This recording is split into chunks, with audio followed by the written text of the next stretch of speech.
Okay. So, take a deep breath and smile. I hear you. So, all right, we'll get to that webinar. I'll get to finding this whole CIP. All right. We'll give just another minute for anybody straggling along to join us. Welcome, everybody. Thanks for being with us this afternoon. A document on how to set up job alerts and track your application status.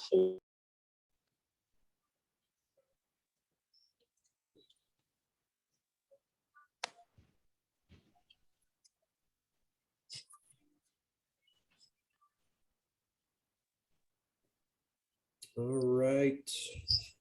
I've got about 2 after, so let's go ahead and get started. Welcome, everyone. I'm Jeff Bilyeu. I'm the Aviation Director for Brazoria County, Texas. I'm the chair of the General Aviation Committee for the chapter.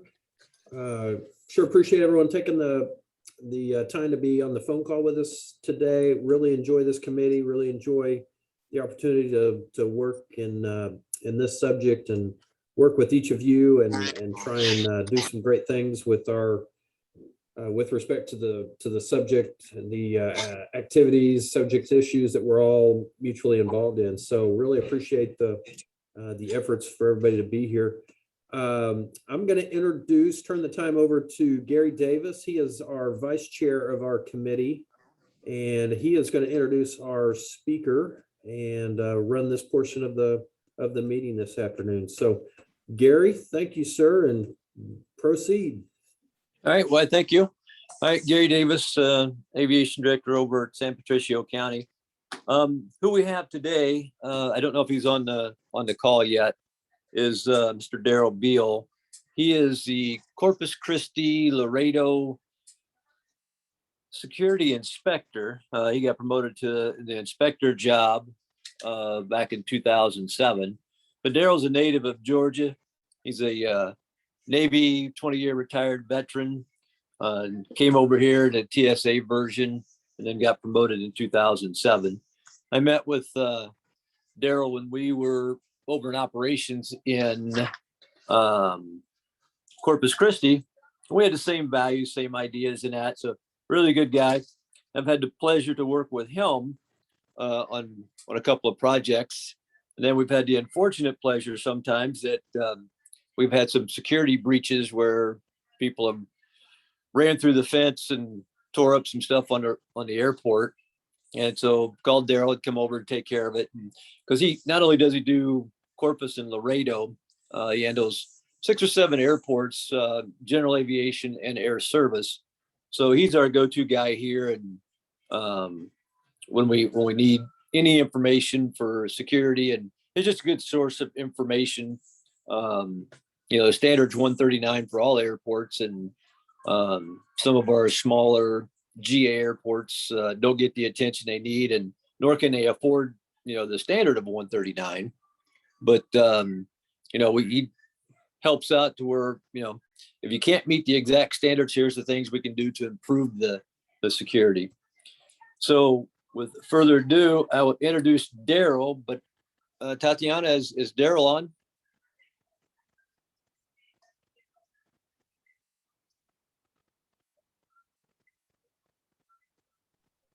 He's not here just yet. Okay. Yeah, you want to reach out to him, see if you can get a hold of him? Yeah, I'll do that. And then we can, if you want to cover any questions or anything for a few minutes, let me reach out to him. Sure, I'll pick it up. Just let me know when you're back and what you got going. Very good. Awesome. All right. Well, Gary's going to go ahead and take a look for our speaker. I'm not sure what's going on there, but we'll let him work on that for a little bit. Just let me report on a few things. I was not able to attend, but we had our AAAE had their General Aviation Conference, I guess a couple of weeks ago now. We had a hurricane and some winds and knocked out power until Thursday. So we missed the Tuesday, Wednesday, Thursday portions. I can't remember if they were Thursday or not. I think it was Tuesday, Wednesday portions of that. So I'll be able to go back and look at the recordings, obviously, but that's a great conference. I heard good things about that. if you all are not members of National AAAE and serving on their General Aviation Committee and seeing those opportunities with respect to the GA conference and committee meetings that they're having from time to time, things like that, I would recommend and encourage you all to reach out to Justin with Justin Barkowski with AAAE. The new chair of the General Aviation Committee on the national level is Gary Mascaro from Arizona. Scottsdale, I believe, is the airport that he's at. So good guy, good committee. There's vice chairs, lots of activity on that committee. Gary, we just got back from Savannah National Airports Conference. There was a GA committee meeting there. We had a GA roundtable as one of the sessions, which was well attended and had some great comments there. Lots of activity, lots of enthusiasm on part of Gary, on part of Justin as well. A couple things going on nationally just to let you know about that I think you all would want to consider being involved with. One of the big things, the new chair of AAAE this year has asked all the committees to come up with, for lack of a better word, a white paper listing issues, topics, things that they are interested in, things that are very important or cutting edge, whether it's regulatory, legislative, just issues in general. So all the committees are doing this exercise right now. There's surveys out to within all the committees, all the members of each committee to come up with these lists. And then AAA staff's going to condense all this, prioritize all of this. I think the board and executive committee of National is going to help to do the prioritization and those types of things. But the end game is to have a list of legislative issues and priorities that staff has a good, clear marching orders, if you will, for addressing topics, whether it's air service, GA, whether it's security, environmental, whatever it is. So there's a survey that Justin has pushed out. If you're not on the General Aviation Committee at the annual, if you're not on their roster, you may not have seen that. So I would encourage you to reach out to Justin. You can go to the AAA website, national website, and find the link to the General Aviation Committee, and then you can get in touch with Justin there. Just tell him that you want to be on the committee, and he'll add you to the roster. It's pretty simple. That's all you have to do. So those are some things that are going on right now. Lots of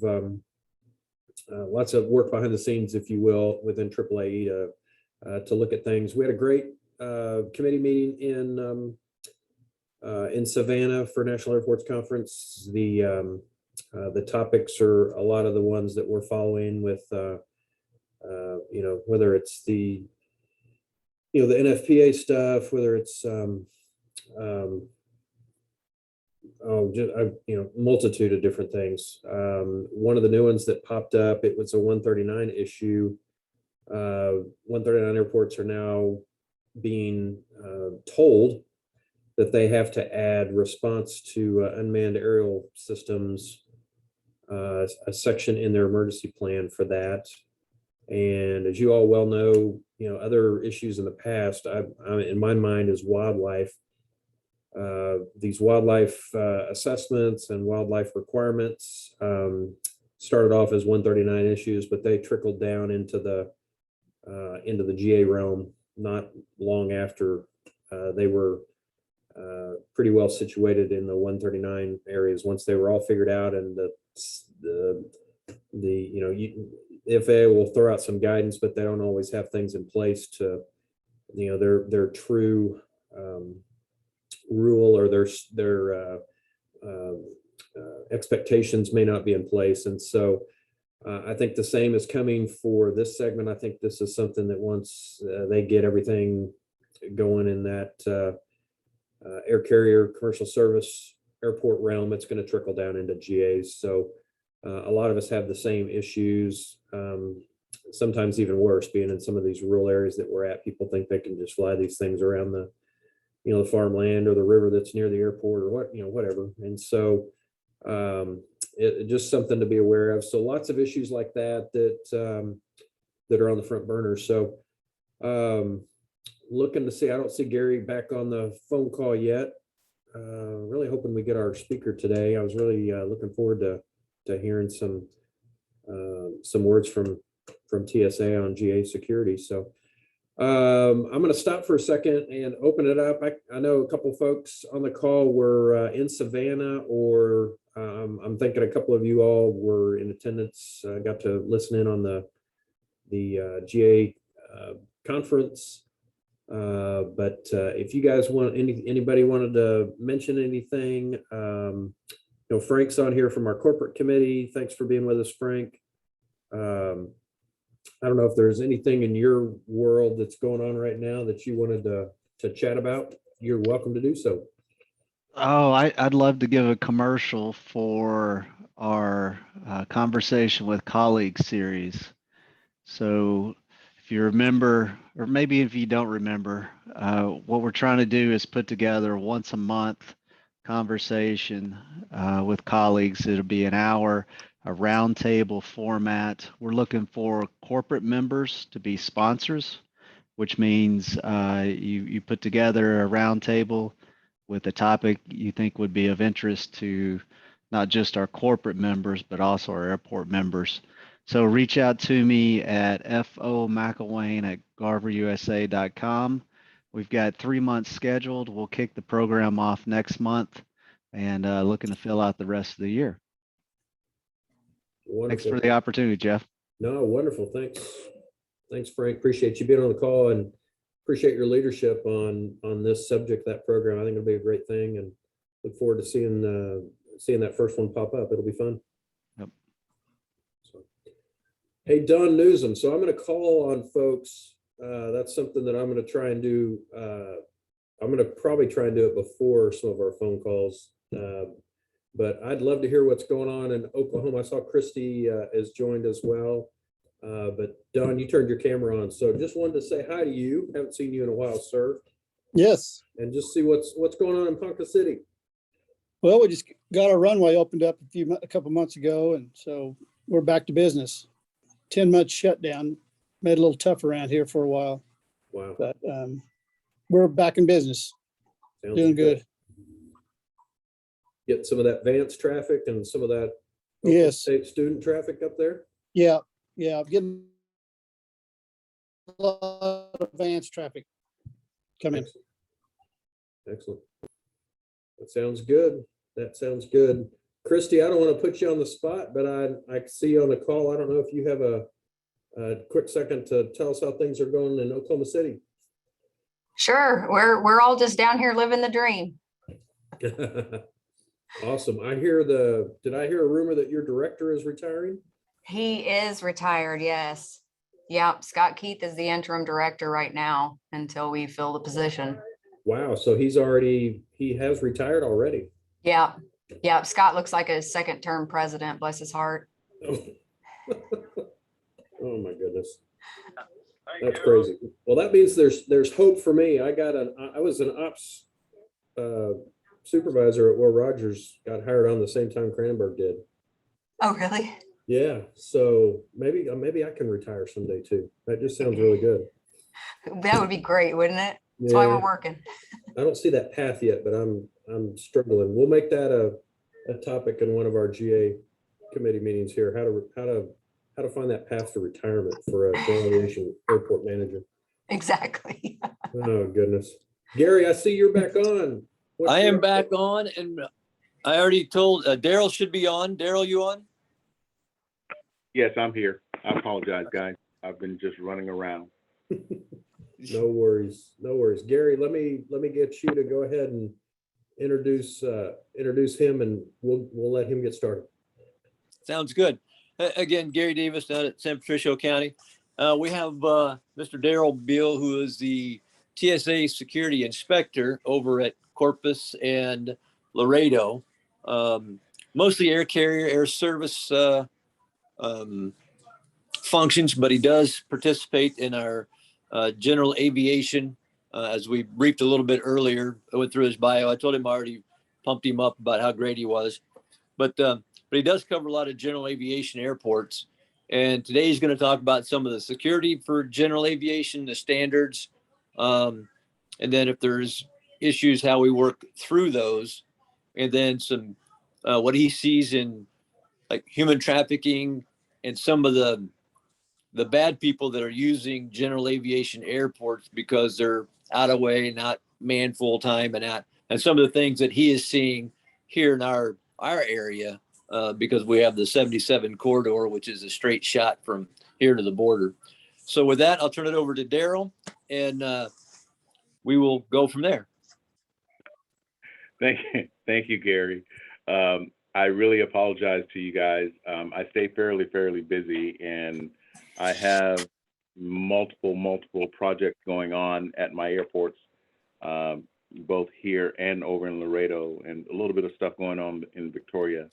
The one thing that Gary failed to mention is I am what's called a dual mode inspector.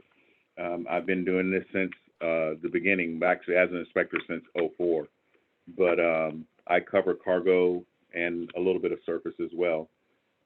So cargo is my secondary. But anyway, with all that being said, I wish that we could get out, to the GAs a lot more than we are currently. And he's absolutely correct. GA airports is one of those, especially here in South Texas, they are being used for a lot of things. Now, understanding where our regulatory oversight comes into play at general aviation is for flight training. That is our only statute that we look for when we get out to general aviation. However, a lot of your pilots that are certified as ground instructors, they could be working out of their home, they could be working out of a shop, they could be working out of anywhere, and they're really hard to track down. So if you see those people or get wind of those people, training or providing any type of flight training, you might want to make contact with your local, regulatory office and just kind of inform them that that stuff is going on so that the inspectors can get out and look at them and just make sure that they're following all of the rules and regs, for flight training, because that's where a lot of this nefarious stuff is going on, as we call it. We do see a lot of human trafficking down here. We also see a lot of drugs being moved out, in and around the small GAs. It's not anything that we can, take any kind of enforcement action against. We just notify the other authorities that handle those areas and let them do their thing. Sometimes we will bring them out with us, to when we're visiting at the GAs, to let them get a feel and the lay of the land and ask any questions that they need to ask. But I wish I had more information. I was actually working on some stuff to be prepared, but I just get pulled in many different directions, being the only person, here at my airports and kind of working these other things that I'm required to do. And I just got pulled away. And Gary caught me as I was walking down to look at another place. It's like, hey, you're going to join us for the meeting. I'm like, oh, crap, I forgot. But I love the GAs. I love to get out to them. It's a good time. You just have to be aware that there's nothing out there, and most of these GAs don't even have fences around them. And there's really no federal nothing that requires any of the GAs to install any type of security measures for controlling entry or anything, honestly. There was some stuff out on GA Secure, some money's floating around years and years ago, to kind of help the smaller airports in the GA community, install some security features, to help secure their airports. And I don't even know if it's available anymore, but through AAAE and GA Secure, if you're looking for something, I know there was a standard operating procedure that was offered to the GA community, and they were trying to actually push legislation through Congress to not necessarily enforce rules at the GA, but it got a lot of pushback from private owners, and it just fell to the wayside, which is kind of sad, because if you remember 9/11, the people came through the GAs. They actually some of them got trained at the GAs. But all in all, that's really all I have. It's just remember, if you're at a GA, you're vulnerable. You're completely vulnerable. And most of the people that work at GAs are not vetted at all. I have a Cat 4 that really is a combination of a GA/commercial airport, when the commercial aircraft is there. So I have to kind of navigate through 1544 and 1542 regs, only when the commercial airline is there, and then it turns into a regular GA airport, which is kind of tough at times. But that being said, it's one of those communities that everyone has to be on board, as far as paying attention to what goes around. Because if you don't have a fence, even a fence is only there just to keep the honest person out. So it's the same thing with a lock. Just knowing who's coming in, and I applaud some of the other managers at GAs. They go to their counties or their cities, and asking for funding to help secure.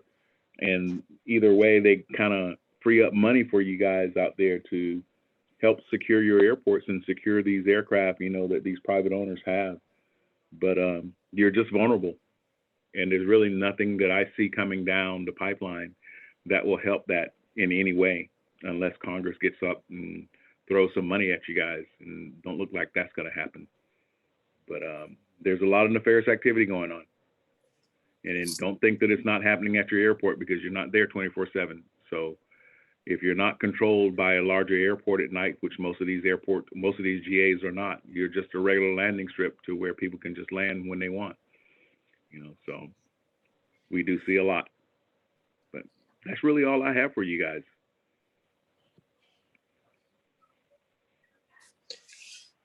Well, hey, thank you, Daryl. Do we have any questions from the audience? Any particular pieces and parts to ask Daryl in reference to some of your security and what you can do, can't do in those particular situations?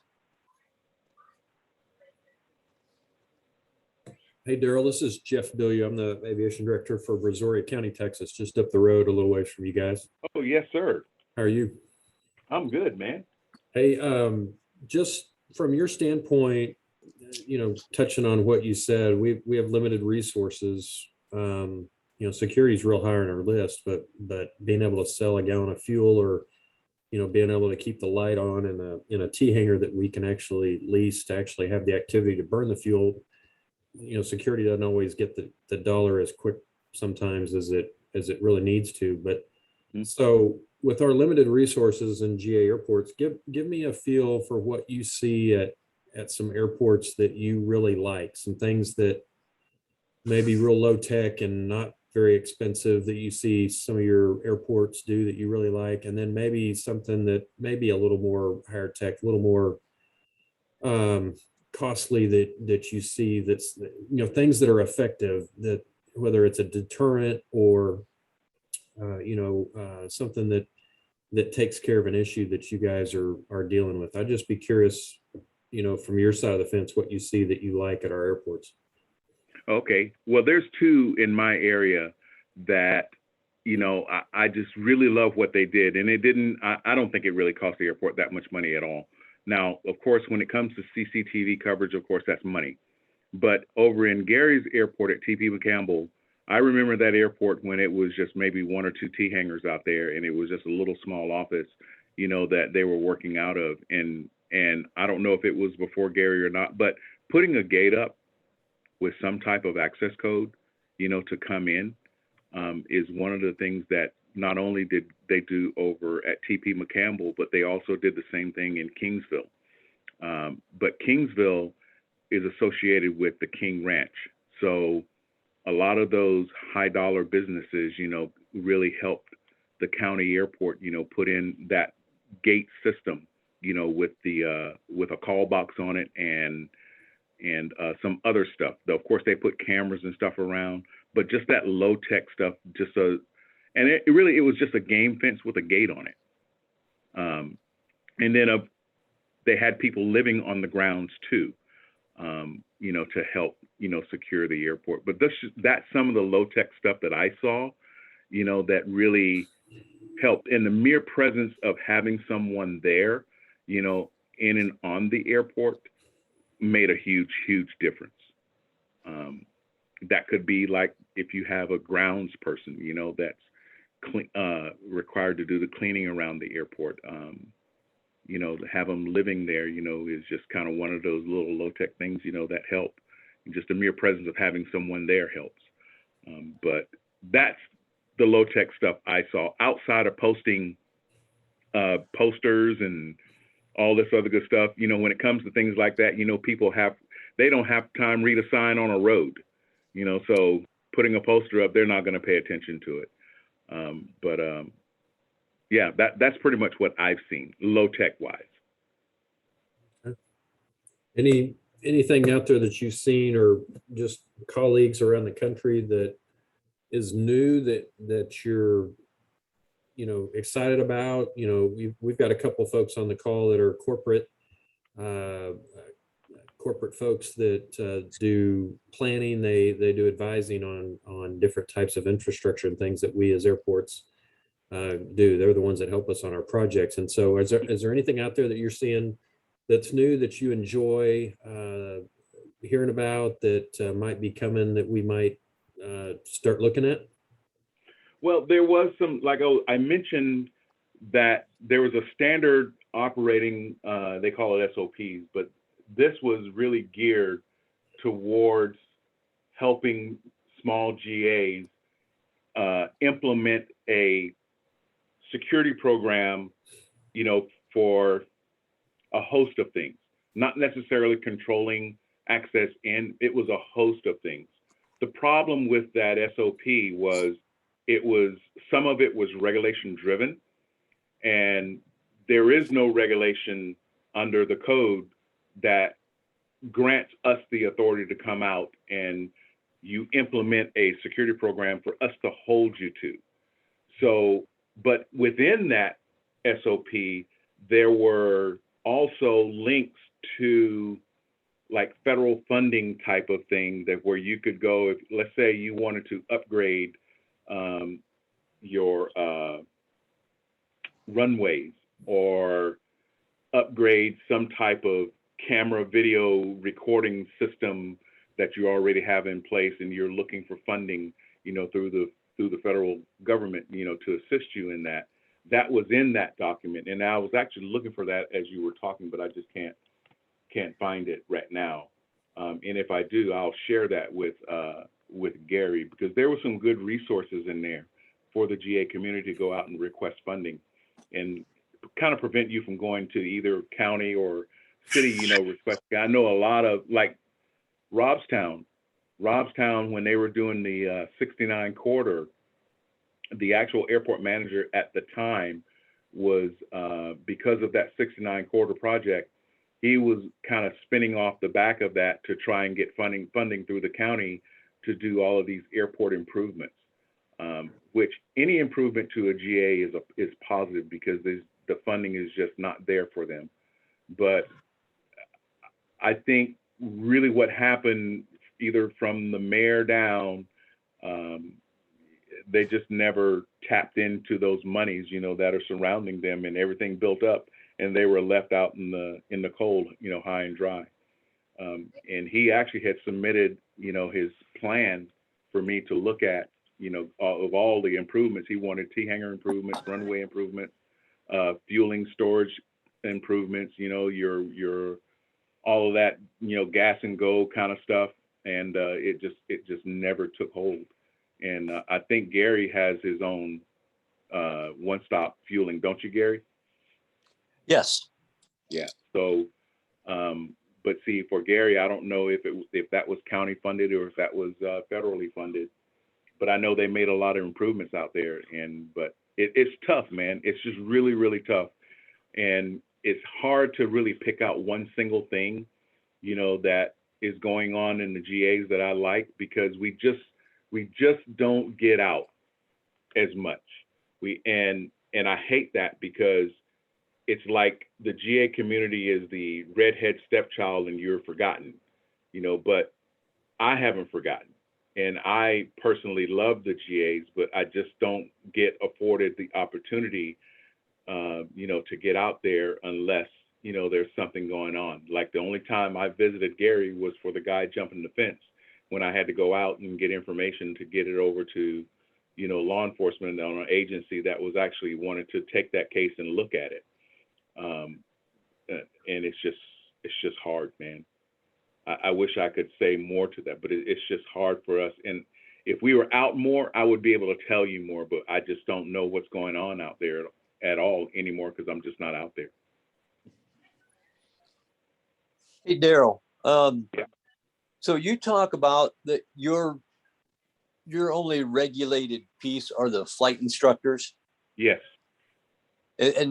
But at what point does the GA community, as you and I reached out when the guy crashed through the fence and all that, but when do we call you or your office to come and do some other things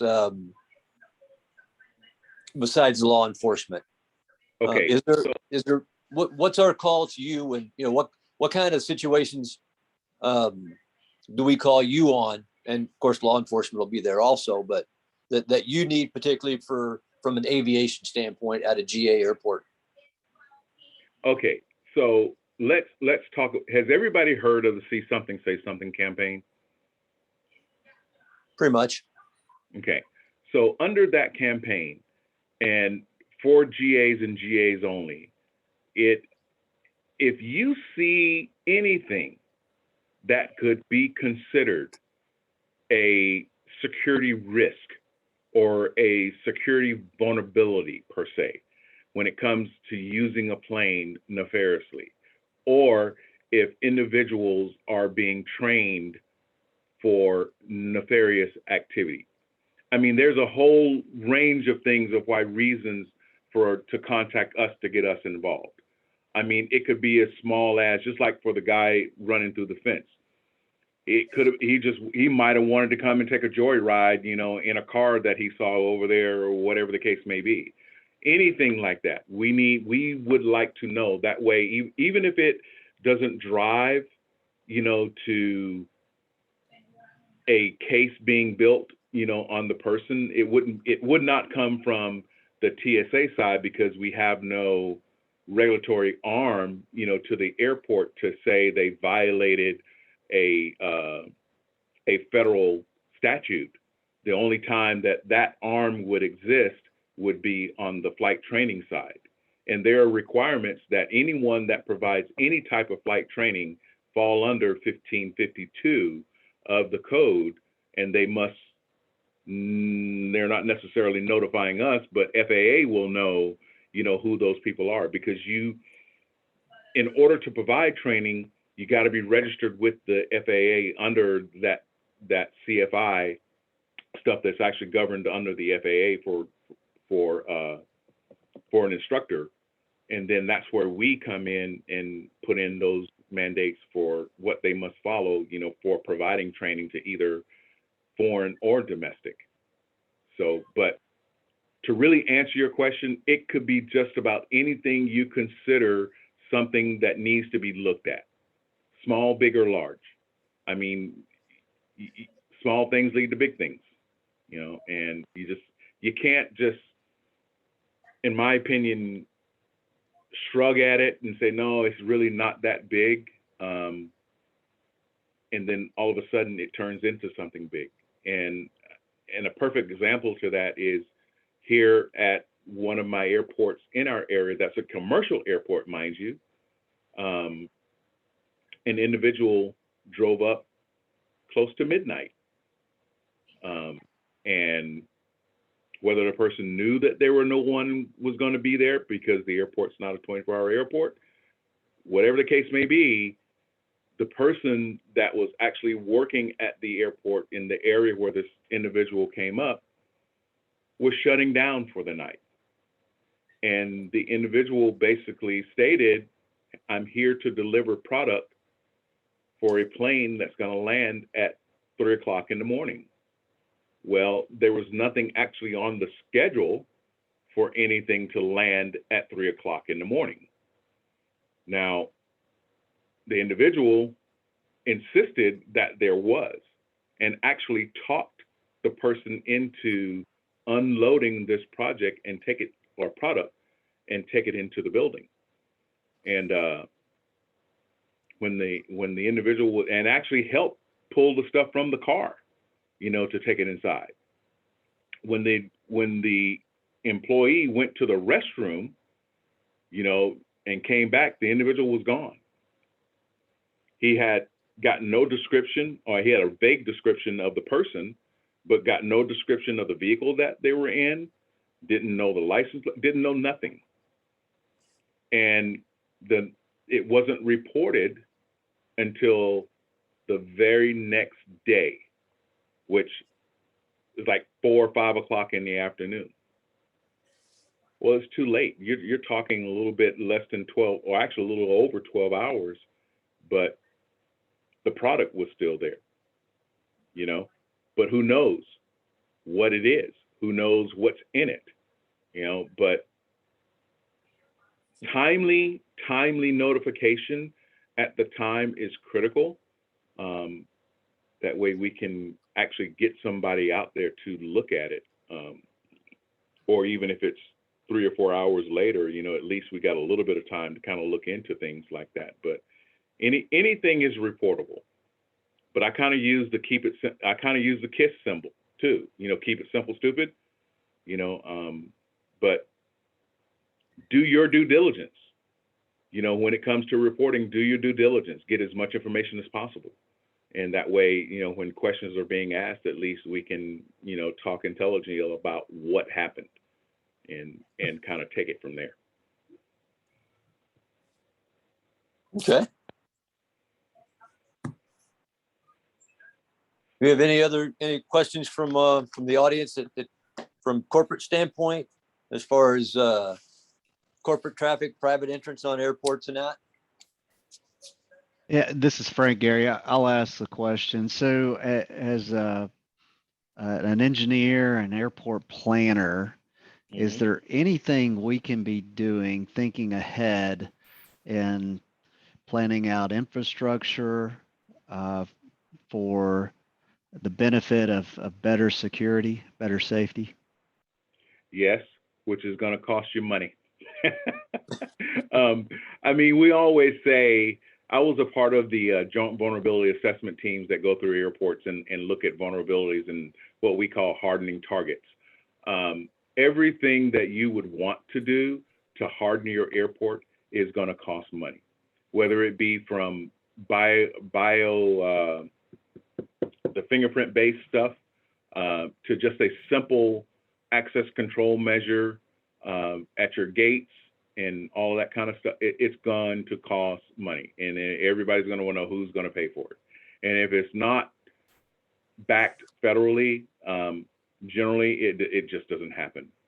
But when you're in the planning phases out in the GAs, the one thing you should be looking at is, how do I harden this to where if someone wants to come in, let's say, and steal an aircraft, you know, how do I prevent that person from doing that? Well, if someone wants to get in, they're going to get in. But all of these tech things that these larger airports are doing, you know, to harden their airport, it's just extremely, extremely expensive. I'm working with a commercial airport right now that's talking $30 billion on just a simple terminal expansion where they're putting in a whole lot of technology, you know, to harden their airport or improve, you know, their security at their airport, you know. But it's just really expensive, man. I wish I had a better answer for you, but it's just kind of one of those things that you get what you pay for. I mean, I know most of the GAs out there have ciphers, you know, either at their gates or, you know, on their buildings and so forth and so on. But I tell you, it's in our community, keys and ciphers are a no-no because it's hard to track a key. It's even harder to track a person that's using a cipher that does not have any type of identification attached to that cipher to tell that that person used it. It just doesn't exist. And also ciphers are very, very vulnerable to duplication. You got people that can, and we demonstrated this several years back. We had a scanner that we actually took out to the airport and just waited outside of a gate until somebody came through and hit the scanner and got the code, and went back and, programmed a simple ID and was able to successfully gain access. It's just that simple. So if you're using any of those things, or if you're going to put in, those cipher code type activated doors, just try and put in some procedures. If you just do it on a local stand there at the airport, just try and implement some local procedures of accountability. At least you have something, because most people will not, for a cipher, most people will not tell you, what the code is, nor will they tell you if they get rid of someone, when it was changed, or even if they change it. And keys are even worse, so if you have an existing building, that you're trying to remodel and it's been there for 30 years, you just got to look at, well, who had access to the building, and at some point when you talk about rekeying the whole place, you're talking money and who's going to pay for it. So that's really, really what it boils down to. But there are a lot of things that you can do, to harden your target. It's just money driven. Oh, that makes sense. One quick follow on. So I understand hardening and gates would probably be the top priority, but then it gets a little fuzzy to me. What's next? Is it gate coding? Are cameras more effective than trying to add on to the hardening and the complexity of access? Which would you rank as a priority? I would say the actual control of the gate coming in would be the most important, because on the camera system, if you're going to utilize the camera system as a primary, you're going to lose, because you got to have somebody there watching the camera. Because by the time you find out if somebody gained access and you go view the camera, the person's gone already. But if you can prevent a person from gaining access, through the door effectively, that's more effective than a camera system. Okay, that makes sense. I appreciate that. Mm-hmm. Excellent. We have any more questions out there for Daryl?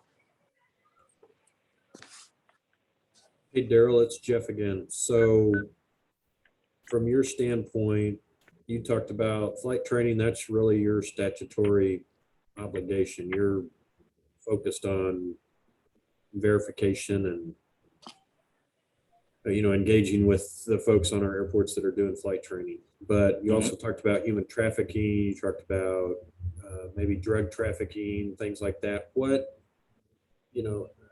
outside of flight training, what are the, maybe, and even prioritizing them, what are the 2 or 3 things that you feel like we as airport managers at these small airports really need to pay attention to, what we really need to train our employees that are out cutting the grass and watching the roads and watching the fence lines and all that? What couple, 3 things should we really be cognizant of and watching for, so that if we see something, we can give you a call and ask you a question about it? Mm-hmm. The most important thing is knowing who is at your airport. Now, when I say that, how can I say this? With that comes vetting. I know small airports do not have the capability to vet employees or people that are either working or storing stuff in your GAs. I know that. You could probably, most employers will, do background checks on their people that work for them. But for GAs, it's the most important thing is knowing who is working at your airport. How you do that is going to be an absolute challenge, because again, when it comes to vetting, that's going to cause that it's cost. And you don't have the infrastructure in place, one, to vet your people at the GA itself. Even if you wanted to tie in your local law enforcement to help you vet people, that's just going to be a cost in itself because they're not going to do it for free. Just so you know, any flight training that's going on that where they are training international students, there is a vetting requirement. And so you could possibly piggyback off of that flight school that's doing, that vetting of the students, fingerprinting and so forth and so on, to see if they could help you out. But that is your challenge, knowing who is at your airport. That's the biggest challenge because you don't have the capability to vet them. Perfect. Hey, oh, go ahead, Jeff. Nope, I said perfect. Thank you. Oh. Hey, Daryl, to the flight school. Well, I don't have any flight schools at either one of my airports, but I do have individuals that do it as a part-time, after I get off work, Saturday, Sunday, teach people to fly. They fall under the reg. They fall into the same category? Mm-hmm. Okay. All righty. I'm not sure they know that, but okay. I can help inform them of that then. So from that standpoint, what is the aviation director's responsibility to the flight school, the proprietor of the guy teaching the one student or two students a week in that? Is there something that we go and check them to say, hey, have you checked in here? Have you done this with TSA and the FAA? That's something that we should be asking them that they've done? Well, here comes that see something, say something that I talked about. Now, from a regulatory standpoint, no, let us do that. The only thing that we want to know from a manager standpoint, do you see this activity going on? Because you don't have the authority to go up and start asking, those types of questions, because they may not give you anything. They may tell you to go pack sand. It's none of your business. But if you know that it's going on, coming to us and say, hey, I think these guys are doing this type of training over here, we'll come out and make a visit. Yeah. But you don't want to put yourself in that position.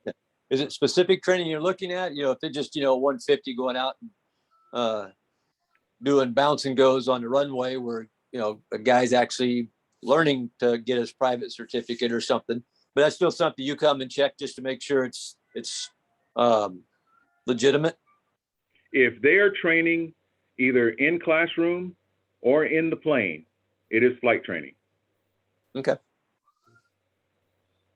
That's good to know. I mean, we have a couple of those, but I don't think they just go do their thing and not really think much about it. And quite honestly, until this, I didn't really think much, but okay, you got a shingle out there that says, hey, I teach on the weekend. Yeah. See, the problem with the CFIs, if that person is a CFI, they're going to know the rules and regs. Okay. Your average pilot, your private pilot that's just out there showing his buddy, how to fly a plane, that's flight training. And they may not know the rules or the regs to that, but it's flight training and it's covered under the reg. Okay. Well, that's good to know. Hey, Daryl, we have about 10 minutes left. Is there any other questions of Daryl out there in the audience? None. Daryl, hey, I appreciate you coming on and insight to some of the GA stuff and what you and your fellow inspectors can do, can't do, want to do, but can't do And then I know you and I could work over at Corpus together and then over here.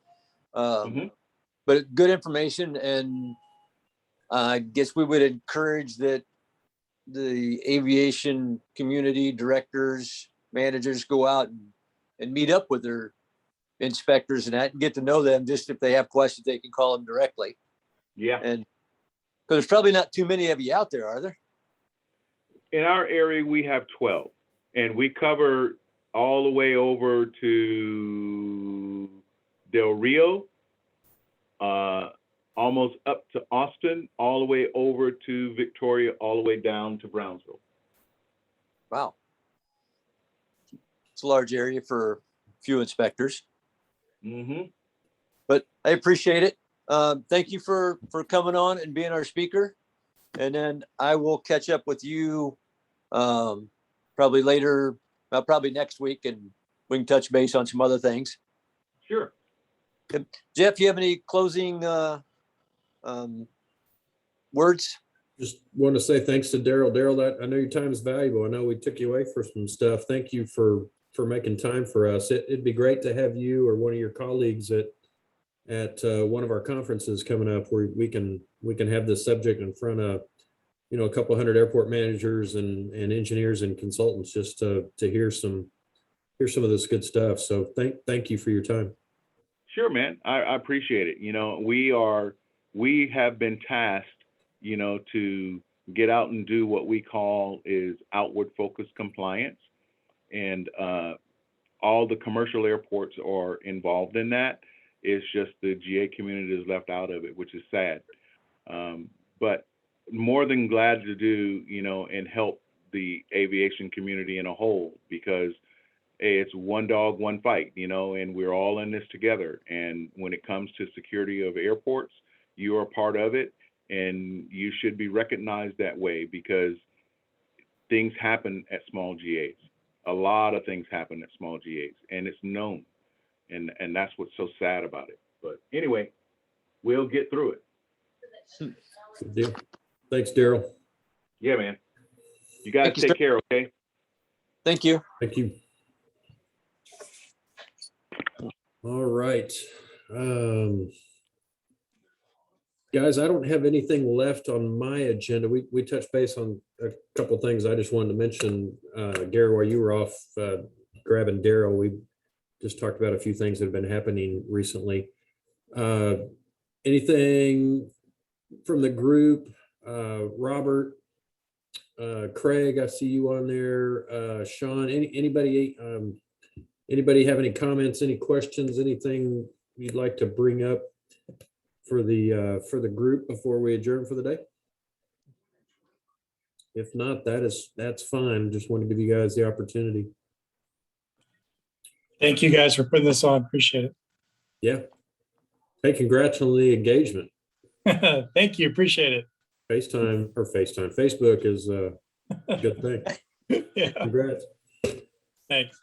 Trying to think. I don't have a lot of I don't have really anything else. Just one thing that's on my mind to work with Gary and Logan, Tatiana from AMC, or the association management firm that's doing the admin for the chapter. At some point in time next year, I'd like to have a kind of a one-day workshop, maybe a couple a year, where we move it around the state and actually engage this kind of thing, but do it in person. And so I would love, if you have some interest in that, if you helping to plan that, if you want to volunteer your area or your airport, what I'd be looking for is a place to have it that would hold maybe 40, 50 people, something that wouldn't be a cost. I've got a training room here at my airport that there wouldn't be any charge for anything, a restaurant next door where we could meet. But if that's your airport, or if that's a facility nearby, or an airport that's next door to you, any ideas on that? I'd love to have that information. If you'd be willing to kind of help us plan it for that area, reach out to your colleagues around you. I think that's kind of our next step. We've got some great topics in these meetings, and it's great to jump on these calls, but the networking component is really lacking. It's reinforced by just being in Savannah at NAC, and it's been a almost couple years not being in person doing these meetings, and man, it was great to actually sit down and talk to people, and the dialogue and things just go better. Meeting new people, there are tons of new people, and so that would be another benefit of getting out and doing these things. I think it'd be great. So keep that in mind. If you have any interest in helping out with that, hosting one of those, volunteering your colleague at your airport next door to host one of those, just let me know. I'd love to hear anybody that has that interest. Gary, is there anything on your mind? Anything you'd like to add before we quit? No, I think we're good. I think that's a good segue that we kind of host maybe as many as we can to, that's feasible for, our group to get together away from other airports and that, to see what's going on, see who's out there, I think that would be great. Good. I'll reach out to you. Are you in the office next week? Yes, sir. Okay. Reach out. We'll kind of maybe put a couple of things together on that, and maybe some timelines of what we're kind of looking at as far as numbers and that. And then we can kind of throw it out there with Logan and Janta and throw it out to the group as a whole, and maybe let them plug and play where they think they can fit in. Sounds great. Sounds good. Excellent.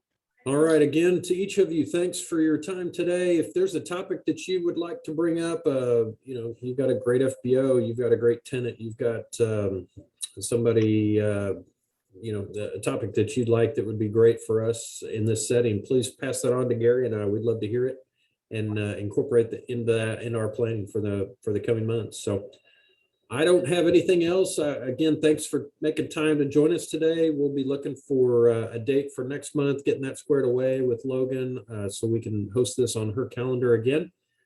So be on the lookout for that. I guess we will end it. I appreciate you guys. You all have a great afternoon, and hopefully a good fall here starting off pretty quick. Excellent. Thanks, Jeff. Thanks, Very everybody. good. See you all. Thanks, Jeff. Yep. Thanks. See ya. See ya.